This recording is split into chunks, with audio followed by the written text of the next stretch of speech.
오늘 특별히 어린 친구들이 많이 있는데 우리 어린이들이 이 나라, 이 민족의 또 이 교회의 미래인 줄 믿습니다. 그래서 여러분 그 어느 누구들보다도 더 반갑게 환영해 주시고 축복해 주시면 좋겠습니다. 그렇다고 해서 어르신들 우리가 정말 사랑하고 축복하죠. 왜냐하면 저는 정말 어르신들 존경하는데 이 나라의 민족이 이 정도까지 올 수 있었던 건 정말 그분들이 노력하고 헌신하고 수고하지 않았다면 이 모습이 있을 수 없다고 생각합니다. 그래서 어르신들을 꼭 환영해 주시고 축복해 주시면 좋겠습니다. 하나님께서 우리에게 주시는 말씀 함께 보도록 하겠습니다.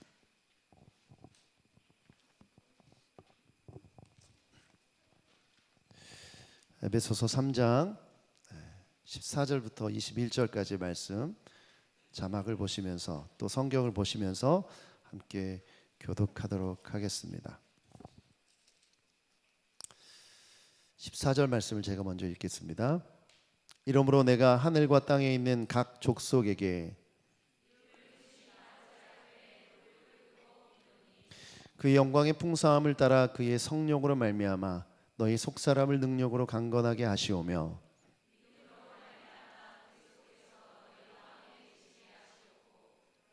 사랑 가운데서 뿌리가 바뀌고 터가 굳어져서 능히 모든 성도와 함께 지식에 넘치는 그리스도의 사랑을 알고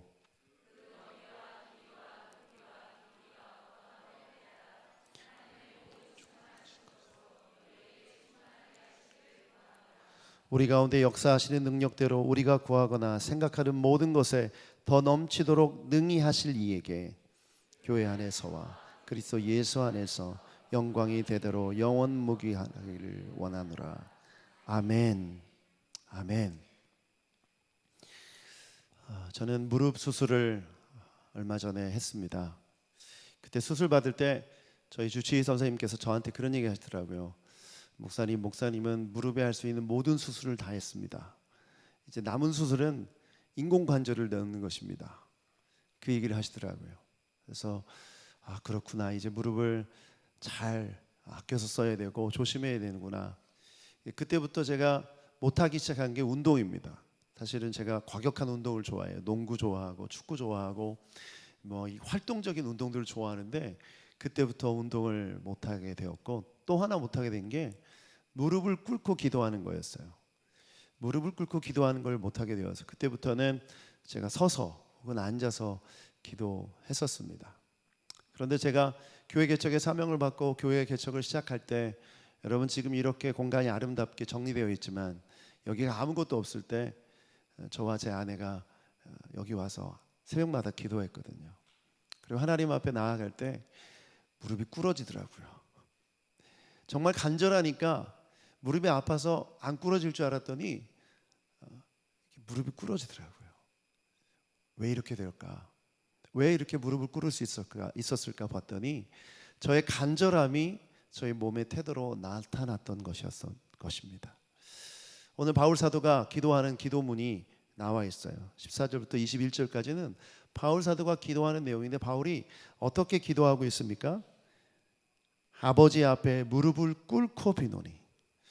바울이 정말 간절한 마음으로 무릎을 꿇었다는 것이죠. 왜? 교회를 위해서 기도할 때. 왜냐하면 복음의 목적, 복음의 계획의 중심에 바로 교회 공동체가 있기 때문에 그렇습니다. 교회가 살아야만, 교회가 건강해야만 이 나라 또 하나님의 나라, 하나님의 백성 온전하게 나아갈 수 있다는 믿음이 있었기 때문에 교회를 위해서 간절히 무릎을 꿇고 기도했습니다. 보통 유대인들은 서서 기도하기를 좋아했죠. 사람들이 봐주길 바라고 누구나 주목하길 바라고 기도했죠. 무릎을 꿇게 되면 다른 사람을 보지 못합니다. 바울 사도는 하나님 앞에 무릎을 꿇고 간절하게 기도했어요. 이 기도의 내용을 통해서 우리가 이 땅에서 어떻게 교회를 위해서 기도해야 될지, 성도들을 위해서 어떻게 기도해야 될지 기도의 모범, 모델을 발견하시길 바랍니다. 첫 번째, 우리가 기도할 때 속을 위해 기도해야 됩니다. 속을 위해 기도해야 됩니다. 16절부터 17절까지 같이 한번 읽어보겠습니다. 시작. 그의 영광의 풍성함을 따라 그의 성령으로 말미암아 너희의 속사람을 능력으로 강건하게 하시며 17절 믿음으로 말미암아 그리스도께서 너희 마음에 계시게 하시옵고, 여기까지 읽겠습니다.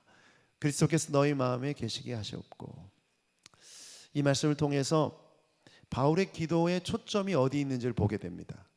16절에 보면 속사람을 위해서 기도하고 있고, 그 다음에 마음을 위해서 기도하고 있어요. 속사람은 영광의 풍성함을 따라 성령으로 말미암아 강건하게, 강하게, 건강하게, 마음을 위해서 기도하는 기도는 그 믿음으로 말미암아 그 속에 예수 그리스도가 살아계심을 믿게 해달라고 무릎을 꿇고 간절히 기도하고 있습니다.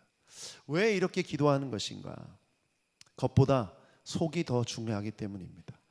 겉사람보다 속사람이 더 중요하기 때문입니다. 외모보다 마음이 더 중요하기 때문입니다.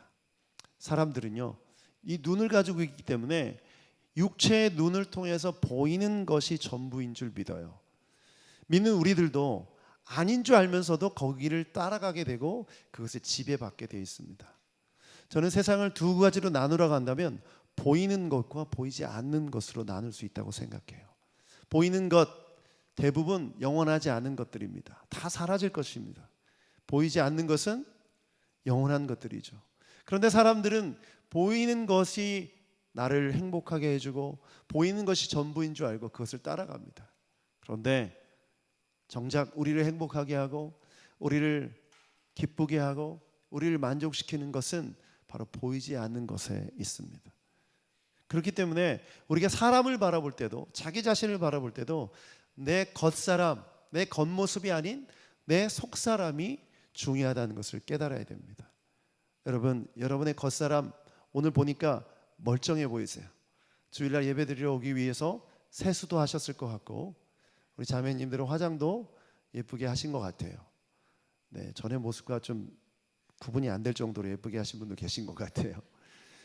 많은 사람들이 이 세상에서 살면서 겉사람을 위해서 많이 노력하고 애쓰고 신경을 써요. 그런데 정작 여러분의 속사람을 위해서 어떤 노력을 하십니까? 어떤 투자를 하십니까? 바울 사도가 주목한 건 바로 그 속사람이에요. 저는 여러분이 속사람을 위해서 반드시 해야 될 것이 뭐냐? 기도입니다. 기도. 그 기도를 통해서 성령으로 말미암아 그 속사람이 강건하게 되기를 기도하셔야 됩니다. 성령의 역사하심 없이는 우리가 살 수 없죠. 저는 그래서 바울 사도가 이 말씀을 통해서 그 의미가 뭔지를 가르쳐주고 있습니다. 고린도후서 4장 14절부터 16절인데요. 같이 한번 자막을 보시면서 읽어보겠습니다. 시작. 주 예수를 다시 살리신 이가 예수와 함께 우리도 다시 살리사 너희와 함께 그 앞에 서게 하실 줄을 아노라. 이는 모든 것이 너희를 위함이니 많은 사람의 감사로 말미암아 은혜가 더하여 넘쳐서 하나님께 영광을 돌리게 하려 함이라. 그러므로 우리가 낙심하지 아니하노니 우리의 겉사람은 낡아지나 우리의 속사람은 날로 새로워지는도다. 아멘. 우리의 겉사람은 낡아지나 우리의 속사람은 새로워지는도다. 이 고백이 여러분 고백이 되길 축복합니다. 그러려면 이 바울 사도가 말한 고린도후서의 앞에 부분, 첫 번째, 부활하신 주님처럼 우리도 부활한다는 소망을 갖는 것. 아멘. 우리 육체, 지금 우리가 입고 있는 육체는 썩어질 것이나 부활할 때 썩지 않은 육체로 부활하게 될 줄 믿습니다. 두 번째, 감사함으로 은혜가 넘쳐 하나님 앞에 영광 돌리는 것. 감사할 때 은혜가 넘치고 그 은혜가 넘침으로 하나님 앞에 영광이 되는 것을 통해 우리의 속사람이 날로 새로워진다는 것이죠. 우리의 겉사람은 썩어지고 후패하나. 여러분, 여기 보면 정말 어린 자녀들도 있고 연세가 드신 분들도 계신데 어떤 분이 그래요. 아무리 어려도 점점 크면서 젊어지는 게 아니라 늙어지는 거라고. 인간이 이 땅에 태어나서 자라나서 죽을 때까지 인생을 보면 이 겉사람은 점점 늙어지고 후패해지지 않습니까? 그런데 육체가 가지고 있는 한계를 사람들이 착각하고 잘 모르죠. 자기가 가지고 있는 젊음이 영원할 거라고 생각하고 자기가 지금 갖고 있는 건강이 영원할 거라고 생각하죠. 그런데 절대 그렇지 않습니다. 겉사람은 낡아지게 되어 있어요. 여기 있는 젊은이들, 어린이들한테는 미안하지만 노화가 되고 있어요. 그렇다면 정말 중요한 게 뭡니까? 변하지 않는 우리의 속사람이죠. 예수 그리스도를 통해 가지고 있는 부활 소망, 하나님 앞에 감사함으로 은혜가 충만한 그 속사람은 절대 낡아지거나 썩어지는 것이 아닌 줄 믿습니다. 그래서 자녀들이 말썽을 부릴 때 어른들이 그런 말씀 많이 하셨잖아요.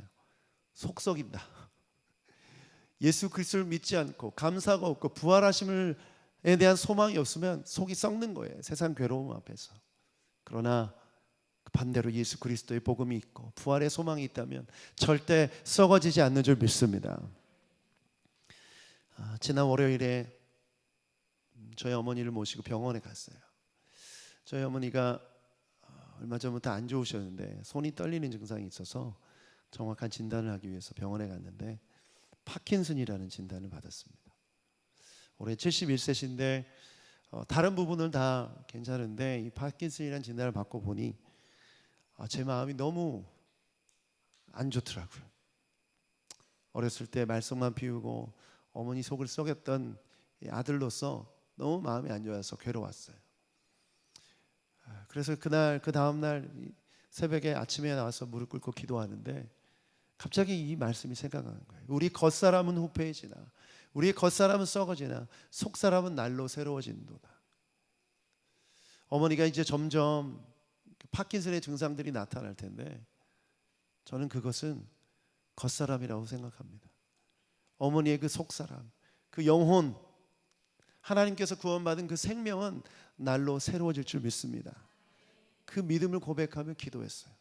하나님, 우리 어머니의 그 속사람을 강건케 해주시고 예수 그리스도를 향한 소망, 고백, 죽는 날까지 하나님 품에 안기는 날까지 있게 해 주시옵소서라고 간절히 기도했어요.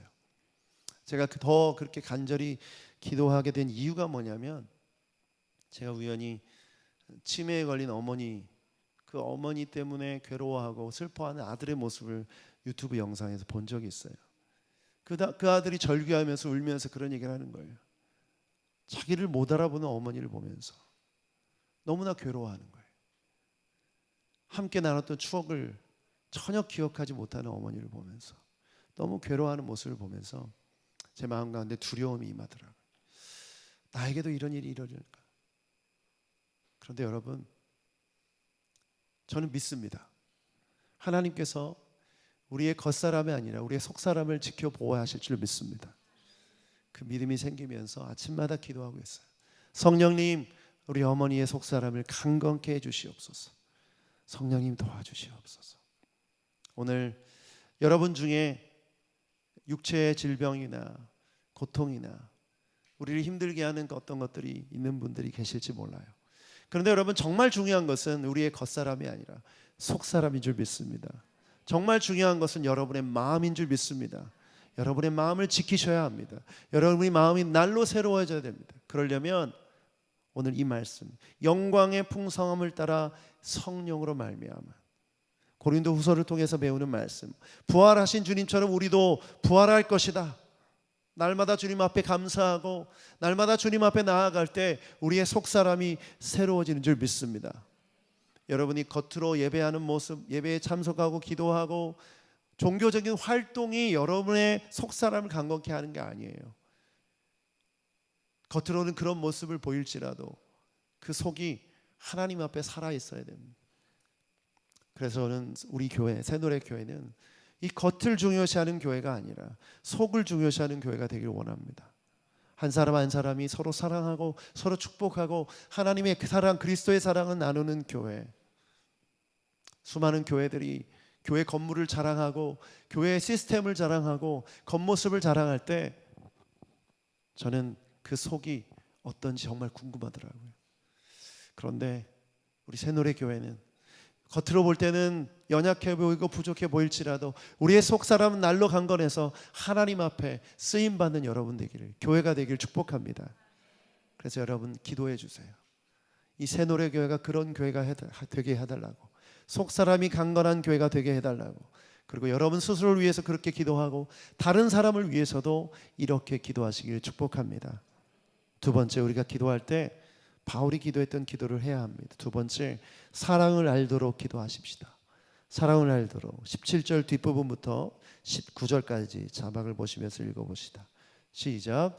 너희가 사랑 가운데서 뿌리가 박히고 능히 모든 성도와 함께 지식에 넘치는 그리스도의 사랑을 알고 그 너비와 길이와 높이와 깊이가 어떠함을 깨달아 하나님의 모든 충만하신 것으로 너희에게 충만하게 하시기를 구하노라. 바울 사도가 구하고 있는 것은 바로 사랑입니다. 근데 이 사랑을 구하는데 뭐에 비유하고 있냐면 나무에 비유하고 있습니다. 교회가 사랑이란 터 위에 심겨진다는 것이죠. 교회가 나무라면 사랑이라는 터 위에 심겨져서 자라야 된다 말씀하고 있습니다. 이 사랑을 그러면 땅에 비유할 수 있겠죠. 그래서 심겨진 이 교회 공동체가 사랑 가운데 잘 자라서 그 높이, 너비, 또 뿌리가 박혀서 어느 깊이까지 내려가는지를 알게 해달라고 구하고 있는 것입니다. 나무를 심어보신 분 아시겠지만, 농사를 지어보신 분 아시겠지만, 땅에 심겨지지 않고서는 절대 어떤 식물도 자랄 수 없습니다. 땅에 심겨지지 않고는. 그렇다면 사랑이라는 땅에 교회 공동체가 심겨져야만 교회는 온전하게 자랄 수 있는 줄 믿습니다. 그렇다면 이 사랑은 뭐일까요? 바로 옥토와 같은 것이죠. 예수님이 씨 뿌리는 자의 비유를 말할 때 좋은 땅, 옥토에 떨어진 땅, 그 씨앗은 30배, 60배, 100배의 열매를 맺는다. 그 말씀 기억하시죠? 그렇다면 새노래 교회가 이 사랑이라는 기초 위에, 사랑이라는 땅 옥토 위에 심겨진다면 반드시 자라날 줄 믿습니다. 우리가 상상하는 그 이상으로 더 큰 나무가 되어서 하나님께서 기뻐하시는 열매들을 맺게 될 줄 믿습니다. 그렇다면 그 사랑은 어떤 사랑일까요? 저는 마가복음 12장 29절부터 31절에 예수님께서 하신 그 사랑의 의미를 통해 깨닫기를 원합니다. 29절부터 읽어보시죠. 시작. 예수께서 대답하시되 첫째는 이것이니 이스라엘에 들으라 주 곧 우리 하나님은 유일한 주시라. 내 마음을 다하고 목숨을 다하고 뜻을 다하고 주 너의 하나님을 사랑하라 하신 것이요. 둘째는 이것이니 내 이웃을 내 자신과 같이 사랑하라 하신 것이라. 이보다 더 큰 계명이 없느니라. 아멘. 우리가 심겨져야 될 사랑은 무엇이냐? 바로 첫 번째 하나님 사랑입니다. 하나님 사랑하는 그 기초 위에 심겨져야 되는 줄 믿습니다. 우리가 드리는 찬양, 예배, 하나님을 사랑하는 그 기초 위에 심겨져야 되는 줄 믿습니다. 우리가 찬양하는 동기, 예배의 동기가 뭡니까? 여러분 왜 예배에 참여하셨어요? 하나님을 사랑하기 때문이죠. 만약에 하나님을 사랑하는 마음이 없다면 여러분은 그냥 형식 속에 있는 것입니다. 그냥 예배라는 틀 안에, 제도 안에, 규칙 안에 있는 것입니다.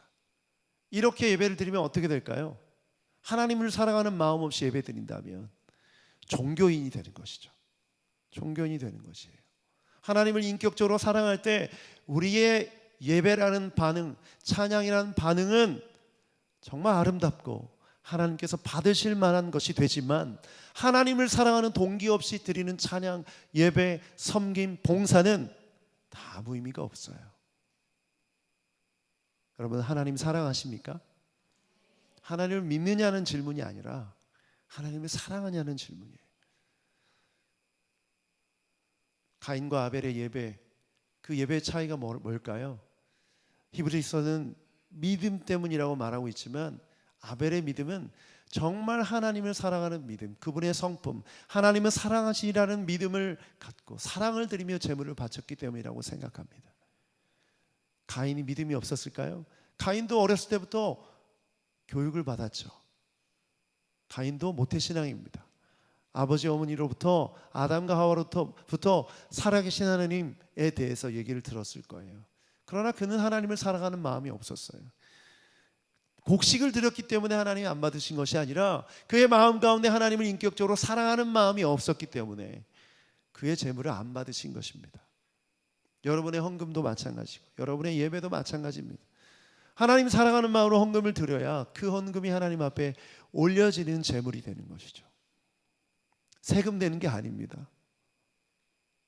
자, 그렇다면 여러분 마음 가운데 사랑이 있는지를 돌아보십시오. 하나님을 사랑하는 마음 없이 행하는 모든 일들은 결코 성장할 수 없습니다. 결코 열매 맺을 수 없어요. 두 번째, 이웃사랑입니다. 예수님께서 말씀하신 13절에 보면 이웃을 내 자신과 같이 사랑하신 것이다. 그렇다면 사랑의 기초라는 것은, 교회 공동체가 사랑의 기초에 심겨지기 위해서는 우리는 이웃사랑이라는 기초 위에 세워져야 합니다. 제가 온누리교회라는 대형교회에 있으면서 가장 안타깝고 힘들게 여겼던 건 뭐냐면, 함께 예배드리는데 옆에 있는 사람이 누군지 모르는 거예요. 그러니까 서로 축복을 하는데 다 옆으로 째려보는 거죠. 마주치기가 너무 어색한 거죠. 한 교회라고 말하기가 힘든 거죠. 공동체의 의미, 가족의 의미가 전혀 없이 그저 하니까 하는 거예요. 그러고 나서 집에 돌아갑니다. 내가 원하는 시간대에 내가 원하는 설교자, 내가 원하는 찬양 인도자를 마치 극장에서 선택하듯이 예배드리기 시작하고, 그런 예배를 드린다면 그 마음 가운데 하나님 사랑하는 마음커녕 이웃을 사랑하는 마음이 있겠습니까? 저는 한국교회 위기가 여기에서 왔다고 생각해요. 교회가 대형화되는 것은 축복이라고 말할 수도 있겠지만 반대편에 너무나 어두운 그림자가 있는 것입니다. 점점 익명성을 요구하고 공동체에 들어오길 싫어해요. 한 분에게 제가 온누리교회에 있을 때 전화를 드렸어요. 공동체 들어오시라고, 개강 예배가 있는데 오시겠냐고. 그랬더니 이분이 이렇게 얘기하시더라고요. 다시는 나한테 전화 안 했으면 좋겠다고. 나는 그냥 내가 편하게 그냥 왔다 갔다 교회 신앙생활 하고 싶지, 나는 세상에서 만나는 사람도 버거운데 교회에서 사람들 만나고 싶지 않다는 거예요. 제가 다 민망해지더라고요. 그래서 네 그러세요 하고 끊었어요. 너무나 서글퍼지더라고요. 그 통화 내용을 저 지금도 잊지 못해요. 여러분, 교회는 바로 이웃을 사랑하는 마음, 이웃을 사랑하는 것을 실천하는 장소인 줄 믿습니다. 함께 공동체를 이루고 가족을 이루고 하나님 앞에 하나님의 나라를 경험하며 나아가는 곳인 줄 믿습니다. 새누리교회는 그런 교회가 안 되길 바라요. 그래서 제가 자주 말씀드렸지만 우리 교회가 그런 가족의 의미와 그 공동체의 의미를 공유하고 함께 할 수 없는 사이즈가 된다면 반드시 분립해야 된다고 생각합니다. 반드시 공동체를 나눠서 그 공동체가 또 그 지역에서 가족 공동체로, 사랑하는 공동체로 세워질 수 있도록 분립해야 된다고 생각합니다. 여기서 아멘 하셔야 되는데 그렇게 됐으면 좋겠어요. 제발. 그렇죠? 그 정도가 됐으면 좋겠어요. 그런데 저는 확신이 있어요. 하나님을 사랑하는 마음으로 예배하고 하나님을 사랑하는 그 기초 위에, 또 이웃을 사랑하는 기초 위에 우리가 세워졌다면 반드시 교회는 성장할 수밖에 없습니다. 부흥할 수밖에 없습니다. 왜냐하면 그게 성경의 원리고 하나님의 원리이기 때문이죠. 초대교회가 부흥한 원인이 뭘까요? 바로 거기에 있습니다. 하나님 사랑하는 마음으로 교회에 모여 함께 시와 찬미와 신령한 노래로 예배하니까 부흥한 것이죠. 그 마음을 떡을 떼며 순전한 마음으로 소유를 나누고 사랑할 때 교회가 부흥된 것입니다. 거기에 무슨 시스템이 있어서, 음향 장비가 좋아서, 탁월한 설교가 있어서, 그거 아니에요. 그렇다면 우리 교회가 할 일은 뭡니까? 열심히 하나님 사랑하고 열심히 이웃을 사랑하는 것이 우리가 할 일인 줄 믿습니다. 그렇다면 큰 나무로 자라날 줄 믿습니다. 큰 나무로 자라서 그 높이와 넓이와 그 깊이를 측량할 수 없을 정도 하나님이 어떤 분이신지를 보여주는 교회가 될 줄 믿습니다. 그래서 우리가 세 번째, 우리가 하나님의 교회라서 뭘 해야 되는가? 하나님 앞에 영광을 돌리는 것입니다. 20절부터 21절 읽어보죠. 시작. 우리 가운데 역사하신 능력대로 우리가 구하거나 생각하거나 교회 안에서와 그리스도 예수 안에서 영광이 되도록 영원 무궁하기를 원하노라. 아멘. 바울 사도의 기도의 마무리에 주목할 이유는 뭐냐면 영광을 하나님께 돌리고 있습니다. 여러분, 기도할 때 하나님 앞에 영광 돌리기를 축복합니다. 그렇다면 영광을 돌린다는 게 뭘까요? 하나님 앞에 영광을 돌리기 위해서 반드시 필요한 게 있어요. 오늘 20절에 보면 우리 가운데 역사하시는 능력대로 우리가 구하거나 생각하는 모든 것에 더 넘치도록. 자, 우리가 생각하고 우리가 한계를 짓는 그 생각의 범위에 넘치도록. 많은 사람들이 기도할 때 자기가 생각하는 하나님의 응답의 범위, 또 하나님의 응답의 모습을 상상하며 생각하며 기도를 해요. 그렇죠? 그래서 자기가 정해놓고 자기가 한계를 정해놓고 기도를 합니다. 그 한계, 그 정의에 맞지 않으면 실망하고 그 이상 부어주면 감사하고 찬양하죠. 그런데 여러분, 우리가 기도할 때 그 기도의 핵심이 뭡니까? 내가 원하는 것을 이루어달라고 기도하는 것입니까? 하나님이 원하시는 뜻이 이루어지기를 기도하는 것이죠. 그렇다면 하나님의 뜻이 내 삶 가운데 이루어졌다면 내가 생각하고 내가 측량할 수 없는 그 능력의 하나님의 은혜가 임하는 것인 줄 믿습니다. 그래서 우리가 기도할 때 우리의 생각을 열어놓고 기도해야 돼요. 바울사도 이 고백에 의미심장한 이유가 뭡니까? 우리가 생각하고 꿈꾸고 바라는 것 그 이상의 놀라운 능력과 은혜로 채워주신다. 그래서 하나님은 어떤 분이십니까? 놀라운 하나님입니다. 풍성한 은혜로 응답하시는 하나님인 줄 믿습니다. 그래서 우리가 살고 있는 이 땅 가운데 하나님에 대한 이 인식을 갖고 살아간다면 담대하게 믿음으로 구할 수 있는 줄 믿습니다. 사람들은 이렇게 얘기해요. 에이, 저 사람이 뭐 저 능력으로 뭘 하겠어? 그렇죠. 맞는 말이에요, 어떤 면에서. 그러나 그 사람이 믿는 하나님은 그 누구도 측량할 수 없는 능력을 가진 분인 줄 믿습니다. 저는 이 교회, 하나님이 세우신 이 새노래 교회도 마찬가지라고 믿어요. 교회 전화번호로 전화가 자주 옵니다. 하루에 2-3번씩 와요. 그런데 딴 교회에 대한 문의예요. 같은 이유를 가진 딴 교회. 그래서 여기는 그 교회가 아닙니다라는 말을 계속 반복해서 얘기하고 있어요, 제가. 유튜브 영상을 조회해 보면 같은 이름을 가진 다른 교회가 나와요. 그걸 보면서 그렇구나. 아직 역사가 짧으니까 그런 생각도 해보지만 하나님께서 우리에게 부어주신 은혜가 많다면 정말 이 새노래 교회를 통해서 하나님 주신 축복이 많은 사람들에게 전파되어지고 알려지면 좋겠다. 그래서 우리 교회가 유명해지는 것이 아니라 이 교회에 역사하신 하나님의 영광이 드러났으면 좋겠다. 칭찬받는 교회가 됐으면 좋겠다. 그런 마음의 소원함이 생겼어요. 그래서 여러분 가끔 교회 전화로 전화 좀 해보세요. 잘 걸리나 확인도 해보시고 물어볼 거 있으면 좀 물어보세요, 저한테. 저는 이 말씀 드리는 이유는 뭐냐면 하나님께 영광 돌린다는 의미를 묵상할 때 굉장히 중요하기 때문에 그렇습니다. 바울 사도가 왜 기도의 마음을 이렇게 할까? 교회와 이 세상에 하나님께 영광 돌림이 아주 중요하기 때문에 그렇습니다. 여러분, 교회의 존재 목적은 하나님께 영광 돌리는 것인 줄 믿습니다. 그런데 어떻게 영광을 돌릴 수 있을까요? 시편 50편 23절에 방법이 나와 있습니다. 읽어보죠. 시작. 감사로 제사를 드리는 자가 나를 영화롭게 하나니 그 행위를 옳게 하는 자에게 내가 하나님의 구원을 보이리. 감사를 드릴 때 하나님을 영화롭게 합니다. 아멘. 여러분 가운데 감사가 있습니까? 그렇다면 하나님을 영광스럽게 하는 거예요. 연말 시상식에 배우들이 연예인들이 뭐라고 얘기합니까? 상을 받을 때 이 영광을 하나님께 돌립니다. 내가 이렇게 상 받은 것은 하나님께서 행하신 일입니다. 주님 감사합니다 라는 마음으로 그 영광을 돌리는 것이죠. 근데 감사하지 않으면 그 영광을 자기가 먹는 거예요. 자기가 가로채는 거죠. 이건 마귀의 전문입니다. 사탄의 전문이죠. 죄악된 인간의 전문이죠. 여러분 잘 나갈 때, 잘 될 때 감사하지 않으면 하나님께 영광을 돌림을 가로채는 것입니다.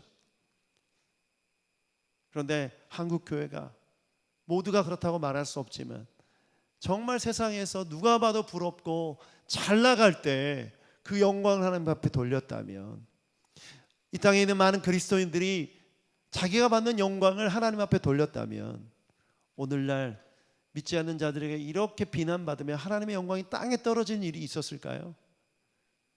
저는 그런 일이 없었을 거라고 생각합니다. 이제 우리가 할 일은 뭘까요? 하나님 앞에 날마다 감사하는 것입니다. 감사를 잃어버린 사람은 죽은 신앙인과 같아요. 하나님께 감사하고 이웃에게 감사하고 교회에 감사하고 이 감사함을 통해서 하나님 앞에 영광 돌리시길 축복합니다. 더 구체적으로 그러면 감사의 영역이 어디인가? 여러분, 아주 쉬운 1단계는 뭐냐면 과거에 대해서 감사하는 것입니다. 이미 이루어진 일에 대해서 감사하는 건 너무나 쉬워요. 제가 여러분에게 어떤 분에게 100만 원을 주겠다고 약속했어요. 그리고 일주일 전에 100만 원을 드렸어요. 그분이 저한테 뭐라고 얘기할까요? 꿔준 게 아니라 준 거예요. 뭐라고 얘기하죠? 받았다고 생각해 보세요. 감사합니다. 그렇죠? 돈을 준 것에 대해서 감사하는 것은 아주 쉬워요. 그렇죠? 근데 내 줄 거라고 얘기했어요. 근데 아직 안 주고 있어요. 줄 건데 아직 안 줬어요. 여러분, 감사하기가 쉽습니까? 굉장히 어려운 부분이죠. 제가 쉬운 예로 이렇게 말씀드렸지만 우리가 신앙생활을 하면서 이미 하나님께서 행하신 일들에 대해서는 감사하기가 쉬워요. 하나님이 옛날에 주신 축복에 대해서는.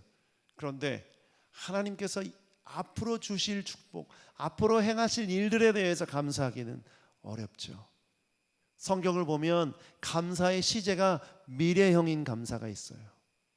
현재 과거를 바라보면서 과거에 대해서 감사하지만 미래를 바라보며 하나님을 신뢰하고 미리 감사할 때 그것이 하나님 앞에 진정한 영광이 될 줄 믿습니다. 여러분 개인의 미래, 이 나라의 미래, 여러분의 가족의 미래, 여러분이 그토록 안타깝게 기도하고 있는 그 사람의 미래, 그 미래를 하나님 앞에 올려드리고 반드시 역사하시는 하나님을 믿으며 감사할 때 진정한 영광이 돌려지는 줄 믿습니다. 집사님 기도해 주셨지만 이 나라 민족 지금 얼마나 복잡하고 혼란스럽습니까? 그런데 제 마음 가운데 확신이 있어요. 믿는 자들이 기도할 때 하나님께서 이 나라의 미래를 인도해 주시고 책임져 주실 줄 믿습니다. 성경의 역사를 보면 그래요. 왕들이 지배하는 것 같지만 절대 그렇지 않습니다. 역사는 하나님이 주관하신 줄 믿습니다. 그렇다면 믿는 그리스도인이 할 일이 뭐예요? 기도이죠. 감사이죠. 지금까지 역사하신 하나님에 대해서 감사하고 앞으로 역사하신 하나님에 대해서 감사하고, 그러면 하나님께 영광이 될 줄 믿습니다. 저는 그래서 우리 새 노래 교회의 미래를 바라봐요. 하나님께서 역사하심을 바라봐요. 그리고 꿈꾸고 믿고 고백하고 미리 감사드려요. 반드시 하나님께서 이루실 줄 믿습니다. 내가 생각하고 내가 꿈꾸고 내가 바라는 것 이상으로 부어줄 줄 믿습니다. 우리 하나님 그런 분이에요. 우리 하나님 부자세요. 능력이 많다니까요. 지혜가 많다니까요. 공부하는 학생들 기도해 보세요. 하나님의 지혜를 구해 보세요. 하나님의 성령의 지혜가 임할 줄 믿습니다. 사업하시는 분들 하나님 앞에 기도해 보세요. 하나님께서 사업 아이템 주신다니까요. 그저 돈 버는 목적이 아니 사람을 살리고 영혼을 살리는 일을 위한 사업 아이템을 주시고 돈도 주시고 다 주실 줄 믿습니다. 하나님을 제한하지 마세요. 그렇게 될 때 여러분 개인을 통해서 영광을 하나님 앞에 돌리며 이 교회를 통해서 하나님께 영광이 될 줄 믿습니다. 그러려면 이게 바로 기도라는 것을 기억하셔야 돼요. 바울이 이것을 위해 기도했다는 것입니다. 여러분 기도하십시오.